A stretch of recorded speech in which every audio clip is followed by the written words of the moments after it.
the situation, and the Trump administration is engaged with governors and local officials to restore affected communities and livelihoods. Everyone impacted is in our prayers, and President Trump is fully prepared to assist state and local officials as they recover from the horrific damage. The President has had a very busy weekend, making our country and the world a much safer place. President Trump ordered decisive military action against the Houthi terrorists in Yemen. These Houthi terrorists have engaged in piracy, violence, and terrorism against American ships for years under the Biden administration, costing billions of dollars and putting innocent lives at risk. Joe Biden's pathetic weakness invited these unacceptable attacks. But there's a new sheriff in town, and his name is Donald Trump. And the world is officially on notice. America has a commander-in-chief whose peace-through-strength approach is unwavering and should not be tested. As the President said, no terrorist force will stop American commercial and naval vessels from freely sailing throughout the world. Houthi terrorists and their Iranian backers should not cross President Trump again, and the President has made that clear today. On another important matter, President Trump signed a proclamation invoking the Alien Enemies Act regarding the invasion of the United States by the foreign terrorist organization Tren de Aragua. At the President's direction, the Department of Homeland Security carried out a counter-terrorism operation deporting nearly 200 violent Tren de Aragua terrorists, which will save countless American lives. Thanks to the great work of the Department of State, these heinous monsters were extracted and removed to El Salvador, where they will no longer be able to pose any threats to the American public. Tren de Aragua is one of the most ruthless terrorist gangs in the world, and they are responsible for some of the most heinous crimes that have occurred in our nation's history in recent years, including the savage murders of beautiful Laken Riley and Jocelyn Nungray. President Trump promised Laken and Jocelyn's families during his campaign that he would demand justice for their beautiful girls, and that's exactly what he did. As the President acknowledged during his inaugural address on January 20th, he pledged to invoke this act, and he has no higher responsibility than to defend our country from threats and invasions. President Trump will continue his historic efforts to seal the border and prevent these illegal invaders from coming here in the first place. As the New York Times is acknowledged over the weekend, President Trump's policies are working. Here's how the Times summed it up. Illegal crossings at the U.S.-Mexico border are down to their lowest level in decades. Once crowded migrant shelters are empty. Instead of heading north, people stranded in Mexico are starting to return home in bigger numbers. The border is almost unrecognizable from just a couple of years ago, when hundreds of thousands of people from around the world were crossing into the United States every month in scenes of chaos and upheaval.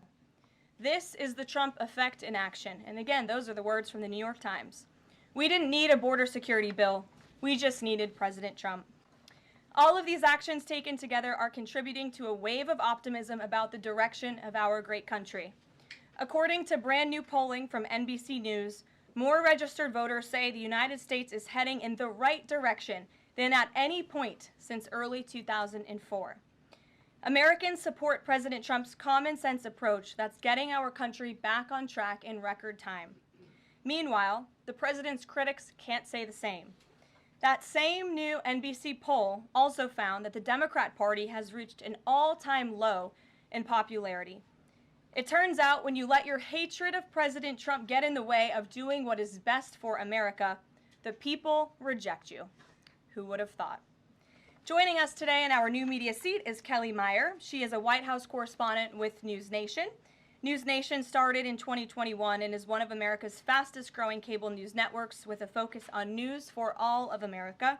It's part of a larger ecosystem, Nexstar, which is home to News Nation, the political website The Hill, the broadcast network The CW, and local Nexstar stations. With that, kick us off, please, Kelly. Thank you, Caroline. What do you say to Americans who want safe streets but are concerned due process is being violated? The president is using every lever of his executive authority and his constitutional authority within the bounds of the immigration laws of our country to ensure that our streets are safer for law-abiding American citizens. And this administration is focused on detaining, arresting, and deporting illegal criminal aliens. And as you saw this past weekend, the president used his authority under the Alien Enemies Act to deport foreign terrorists. Tren de Aragua is now a designated foreign terrorist organization. And as I said, there were nearly 200 Tren de Aragua members who were sent to El Salvador this weekend. Countless lives will be saved because of this action. And if you talk to the families, the Angel families, as I mentioned, Blake and Riley and Jocelyn Nungray, they understand the grave cost of life at the hands of these illegal terrorists. And the president is proud to deliver on that promise for them. And just to follow up on that, this will be challenged later today in the courts. Does the president, does this allow him to defy the court order without having this the checks and balances and the separation of power? No. In fact, this administration acted within the confines of the law, again, within the president's constitutional authority and under the authority granted to him. Peter. Thank you, Caroline. If you guys can't send 200 Tren de Aragua terrorists at a time to El Salvador, where are you going to send them instead? It's a very good question.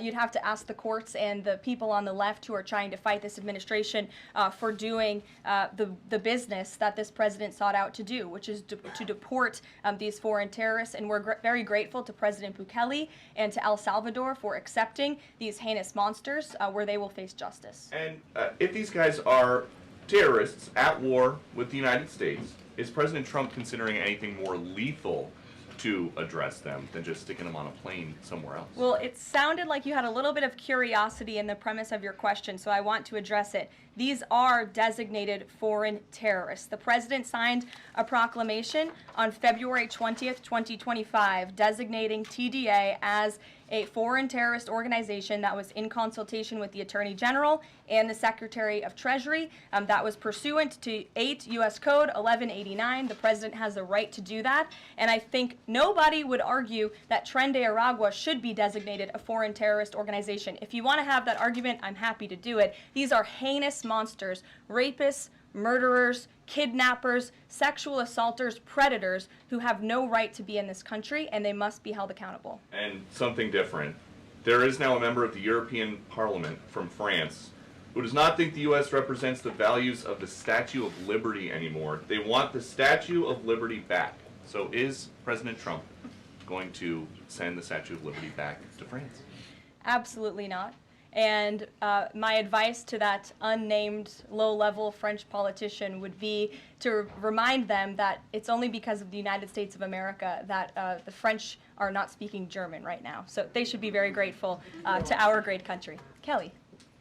Is the administration prepared to give the court what it wants in terms of the time of the flights that departed, that went to El Salvador, and some of those details that the judge is asking for in trying to determine the timing? Clearly, the 5 named individuals were not deported in compliance, but looking more broadly, wanting to know about the timing of flights and so forth, because the verbal order did say turn around the flights if there's an issue. So is the administration prepared to provide that information? I'm prepared to provide it right now. All of the planes that were subject to the written order, the judge's written order, took off before the order was entered in the courtroom on Saturday. And the administration will, of course, be happily answering all of those questions that the judge poses in court later today. And for people who have due process questions about making certain that there wasn't anyone who was swept up who did not meet the criteria that you laid out, is there a way for the administration to provide more detail about how that was determined, who the individuals were that met this deportation order? Yes, I can assure the American people that Customs and Border Patrol and ICE and the Department of Homeland Security are sure about the identities of the individuals who were on these planes and the threat that they pose to our homeland. They take this incredibly seriously. They are putting their lives on the line to deport these designated terrorists from our country, and they should be trusted to do that. And that's exactly what the American people elected this president to do. Thanks, Caroline. Just to follow up on that then, so you're saying definitively that the administration can prove everyone that was put on those flights to El Salvador was either a member of Tren de Aragua, MS-13, or some other entity? We've already provided the breakdown in the effort of transparency about the 261 illegal aliens who were deported. 137 of those were deported under the Alien Enemies Act. 101 of those were Venezuelans removed via Title VIII, which, as you know, are just regular immigration proceedings. And 23 of them were MS-13 Salvadorian gang members. There were also 2 MS-13 ringleaders as part of that group of 23 who President Bukele particularly expressed his gratitude for their return so he can demand justice in his home country. Jennifer. Just follow, what criteria, though, other than, say, tattoos or maybe being in the wrong place at the wrong time, are they using to determine that someone is actually a member of one of these organizations? Intelligence and the men and women on the ground in the interior of our country who are finally being allowed to do their jobs. Their hands were tied under the previous administration, and as I said, they take their jobs very seriously. They should be trusted and respected by the American public with this operation, and of course, as I said to Kelly, the administration will provide all details to the questions that the court poses. Jennifer. One more follow-up on that. Can you say how much the U.S. is paying El Salvador to imprison these Venezuelans? And then a different question on Russia. I was wondering if you could give us an update on the ceasefire negotiations, and is there anything you can share on the list that Putin passed along to President Trump for the things he's requesting? Sure. To your first question, it was approximately $6 million to El Salvador for the detention of these foreign terrorists. And I would point out that is pennies on the dollar in comparison to the cost of life and the cost it would impose on the American taxpayer to house these terrorists in maximum security prisons here in the United States of America. And I would echo the message of our Secretary of State, Marco Rubio, who expressed his gratitude to President Bukele and El Salvador's government for their cooperation in this deal. As for Russia, as you know, the president announced last night on Air Force One on his return from his very busy weekend in Florida that he will be speaking to President Putin tomorrow. I won't get ahead of those negotiations, but I can say we are on the 10th yard line of peace, and we've never been closer to a peace deal than we are in this moment. And the president, as you know, is determined to get one done. Carolyn? Sure, Caitlin. I have 2 questions for you, one on the flights, but first on the president's post overnight saying that the pardons that were issued by President Biden preemptively to members of the January 6th committee, that they're now null and void. Have attorneys here at the White House told President Trump that he has the legal authority to undo a pardon simply because it was signed by auto pen, as he said? The president was begging the question that I think a lot of journalists in this room should be asking about whether or not the former president of the United States, who I think we can all finally agree was cognitively impaired. I know it took people some time to finally admit that, but we all know that to be true, as evidenced by his disastrous debate performance against President Trump during the campaign. I digress on that. But the president was raising the point that did the president even know about these pardons?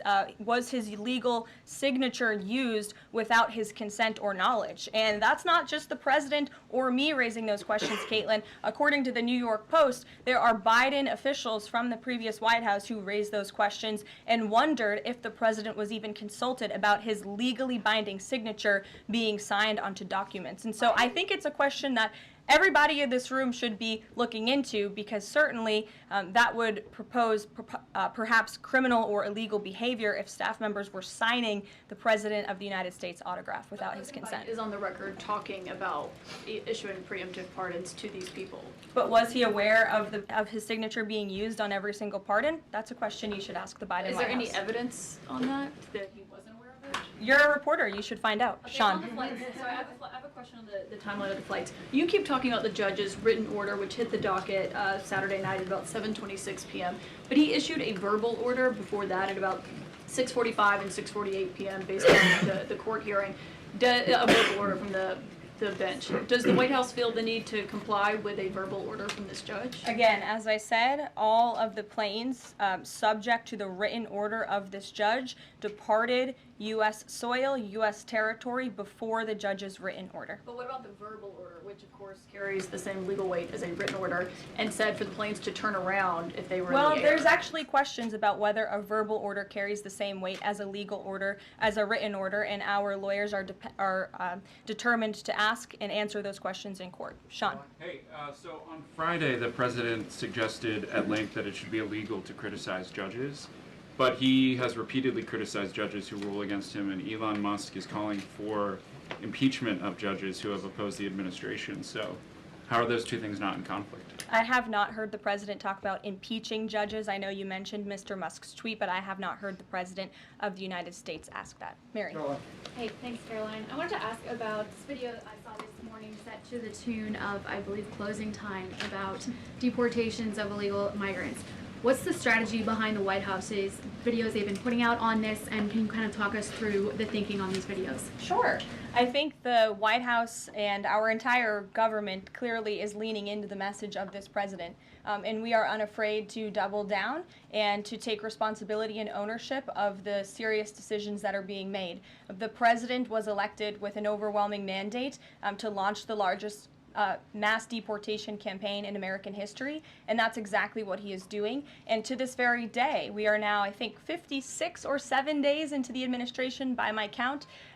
The president still receives an overwhelming public support for the policies that he is enacting. So we are unafraid to message effectively what the president is doing on a daily basis to make our communities safer. And the specific video you referenced, I think it sums up our immigration policy pretty well. You don't have to go home, but you can't stay here. Go ahead. Thanks, Caroline. I have two questions. First, will President Trump put sanctions on Russia if the talks on Tuesday don't go as hoped? And secondly, have any illegal immigrants self-deported through CBP home yet? To your first question, it's something the president has floated, and certainly he's willing to do if necessary. I don't have anything to read out, and I would never get ahead of the president on such a serious decision. To your second question about the CBP Home app, I would have to check in with the Department of Homeland Security, but it's a great question, and we're very proud to repurpose this app, which the Biden administration abused to facilitate the mass illegal entry of illegal immigrants into our country. It was like a fast pass at Disneyland. That's not happening under this administration. We are encouraging illegal immigrants to actively self-deport to maybe save themselves from being in one of these fun videos. Sure. John, good to see you. Thank you. After President Trump strafe-bombed the Houthis yesterday, he said that if they retaliate, he was going to personally hold Iran accountable for that. Holding them accountable, what would that look like? Well, I would defer you to what the president put out this morning, John, where he said very clearly, I will read it, "Let nobody be fooled. The hundreds of attacks being made by Houthi, the sinister mobsters and thugs based in Yemen, who are hated by the Yemeni people, are all created by Iran. Any further attack or retaliation by the Houthis will be met with great force, and there is no guarantee that the force will stop there. Iran has played the innocent victim of rogue terrorists from which they've lost control, but they haven't lost control. They are dictating every move."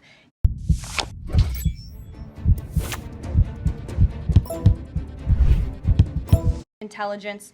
Every shot fired by the Houthis will be looked upon from this point forward as being a shot fired from the weapons and leadership of Iran. And Iran will be held responsible and suffer the consequences, and those consequences will be dire. That is a statement from the President of the United States just moments ago. I have nothing additional to share, but our message to Iran is you better take this president seriously, and I think the Houthis learned that the hard way this past weekend. As I said in my opening remarks, there's a new sheriff in town, and this president is not just going to sit on his hands and allow terrorists to launch attacks on commercial vessels and U.S. naval ships. Those actions will not be tolerated. Sure, Edward. Yeah, thanks. Caroline, on the economy. So after mostly a down week last week in the economy, you've been very vocal as well as other cabinet members about how we're in a transition and about how this economic transition, and there's a plan, a long-term plan for for tariffs on this. How concerned is the president that the markets and Americans, for lack of a better term, will freak out over these tariffs and be concerned about a long-term plan? Sure. I think I've been asked this question and answered this question respectfully, Edward.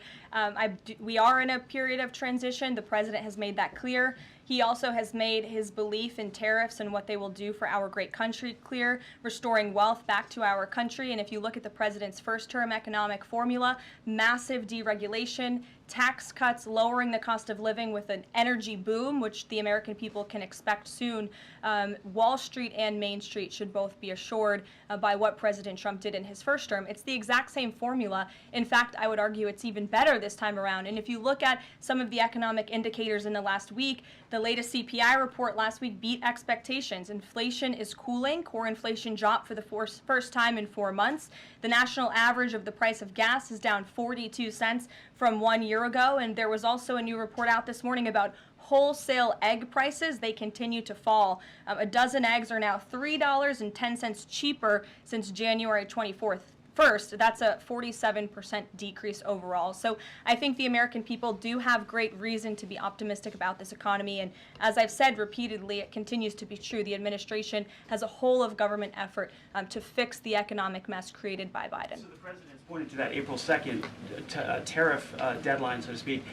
Is the tariff back and forth sort of done now? We're just all looking towards April 2nd?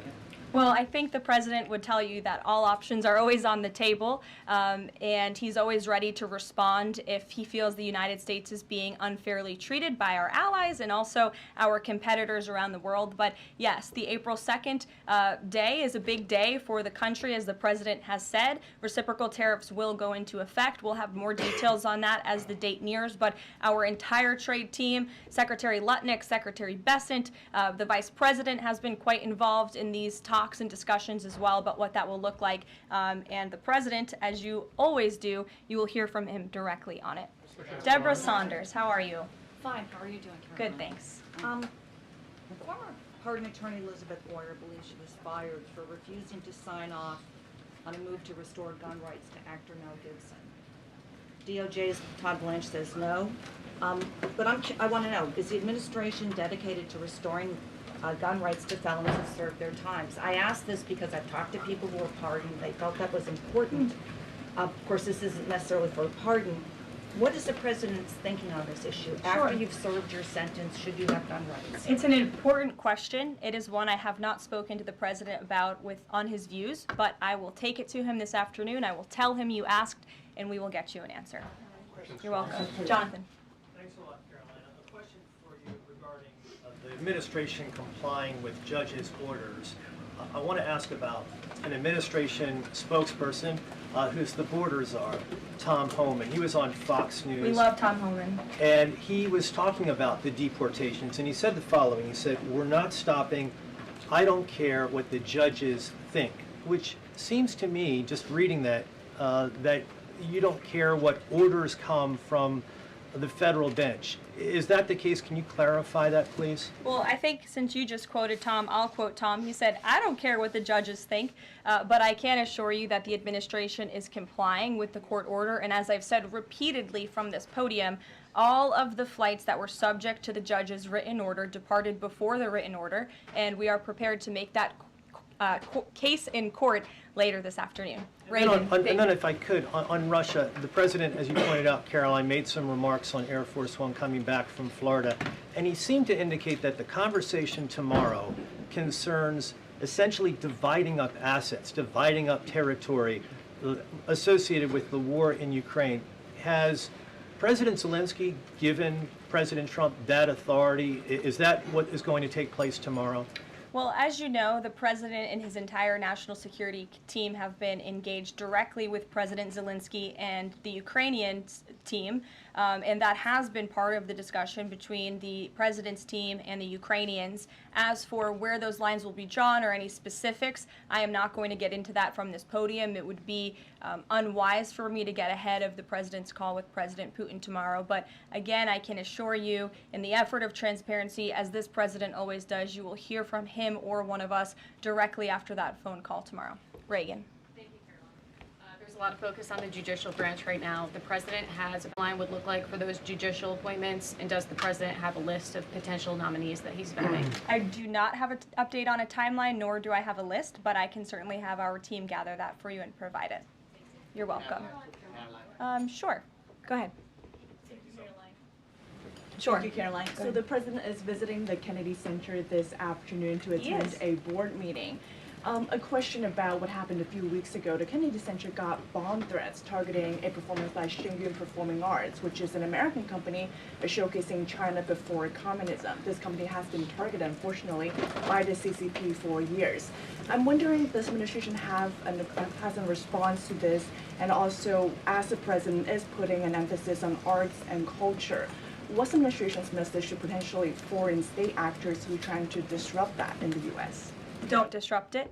This administration will take that very seriously and hold you accountable. We obviously condemn any violence or threats of violence against American institutions, and the president will be traveling to the Kennedy Center later this afternoon. I look forward to going with him. As you know, he is now the chairman of the board of the Kennedy Center, where he hopes to restore arts and culture that embrace American tradition, don't disparage it, as we have unfortunately seen over the past several years. The president will be doing a tour of the center. In his business developer mind, I'm sure he will make some recommendations on how the center itself can be improved, but also we'll be discussing perhaps some future plays and musicals and theatrical programs that the center will be hosting under his new leadership and the board's new leadership. Daniel. Will the president be discussing with Putin tomorrow the future of Volodymyr Zelensky, sort of a follow-up to John's question? Again, I've been asked and answered this question now. I'm not going to get ahead of the president's discussion tomorrow, but after the phone call takes place, I can certainly provide a readout. Daniel. Caroline, thank you so much. You mentioned earlier in the briefing that you guys are at the 10-yard line of peace. Given the amount of progress that you've made in such a short amount of time, is that an indictment of the previous administration's foreign policy stance, and is it just more proof that you need to talk to people to sort of get things done? I think so. I think the previous administration is the reason this war began. As President Trump often says, this war would have never started if he were still in office. It only started because of the incompetence and the weakness of the previous administration, and President Trump is very proud of the progress that he and his team have made in such a short amount of time, and hopefully tomorrow that progress will move forward. Sure. Thanks. There have been some media reports just in the last few hours that the administration has decided to withdraw from the International Center for the Prosecution of the Crime of Aggression against Ukraine, which is designed to hold Putin accountable for war crimes. Are you able to confirm that? And if that has occurred, why has that occurred? I'm not able to confirm it because I have not heard that. I will caution, I know there have been many inaccurate and misleading reports from Reuters lately, so I would caution anybody taking that seriously, but I can check in and get back to you. Great, thanks, Caroline. Is it the president's belief that the Justice Department should be investigating members of the January 6th Select Committee? Is he directing the DOJ to do that? As the president made it very clear in his address on Friday, I believe some of you were there, I was there, he made his vision for what he would like to see of the Department of Justice very clear, but he said that he has appointed great people in Attorney General Pam Bondi and also in our FBI Director Kash Patel to do what they think is best for our justice system and to stop the weaponization of justice that we saw under the previous administration against not just President Trump but his supporters as well. We want to restore the Department of Justice to an institution that focuses on fighting law and order and crime and putting real criminals behind bars, not targeting Americans because of their religion or their political speech. We saw that under the previous administration, and it's unacceptable to this president. And just to follow up really quickly on just Homan's comments from earlier. A few weeks ago in the Oval Office, the president said he will always abide by the courts. We heard what Tom Homan said earlier today. So I'm only asking just to be clear for the American people. It is the administration's belief that that you feel like you are bound to comply by the judge's orders? We are complying with the judge's orders. Question on the storm. Sure. What role does the president see for FEMA with these storms? He's talking about getting rid of FEMA, states handling their own disasters. Is he planning to change how the federal government responds to these storms? There hasn't been a change yet. That doesn't mean there couldn't be in the future. But as of right now, the president, the entire administration are actively monitoring the storms, as I said. In fact, before I came down here, there was an email note in my inbox from the Department of Homeland Security on what they are actually doing state by state across the board. So rest assured, Secretary Noem and her team is on it, and I would defer you to the Department of Homeland Security for any further details. One more question. The president referenced power plants with a conversation with Vladimir Putin. What is he referring to with power plants? What is that? There's a power plant that is on the border of Russia and Ukraine that was up for discussion with the Ukrainians, and he will address it in his call with Putin tomorrow. The nuclear plant. Correct. Okay. Yes. Do you have a question? Yes. Okay. I wanted to ask you if you would be releasing more granular data about the people who were sent to El Salvador this week. Particularly, will you be releasing their names?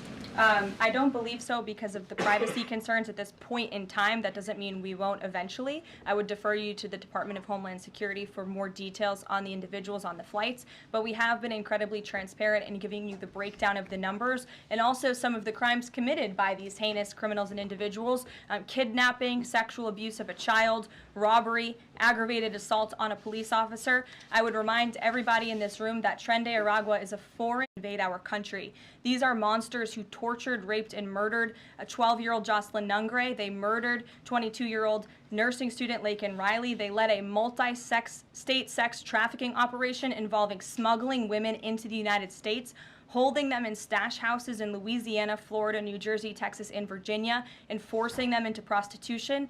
They kidnapped and murdered a 33-year-old woman in Texas. They sexually and physically assaulted a woman and her daughter in Wisconsin. They conducted a mass shooting in Illinois. They peddled untraceable ghost guns across New York City, took over an Aurora, Colorado apartment complex where they kidnapped and tortured victims. And by the way, many of you in the mainstream media said that didn't happen. It turned out that it did. And because of the effective immigration policies of this administration, those foreign terrorists were detained and they are no longer operating on American soil, and we have President Trump to thank for that. We'll see you guys later at the Kennedy Center. Thanks so much.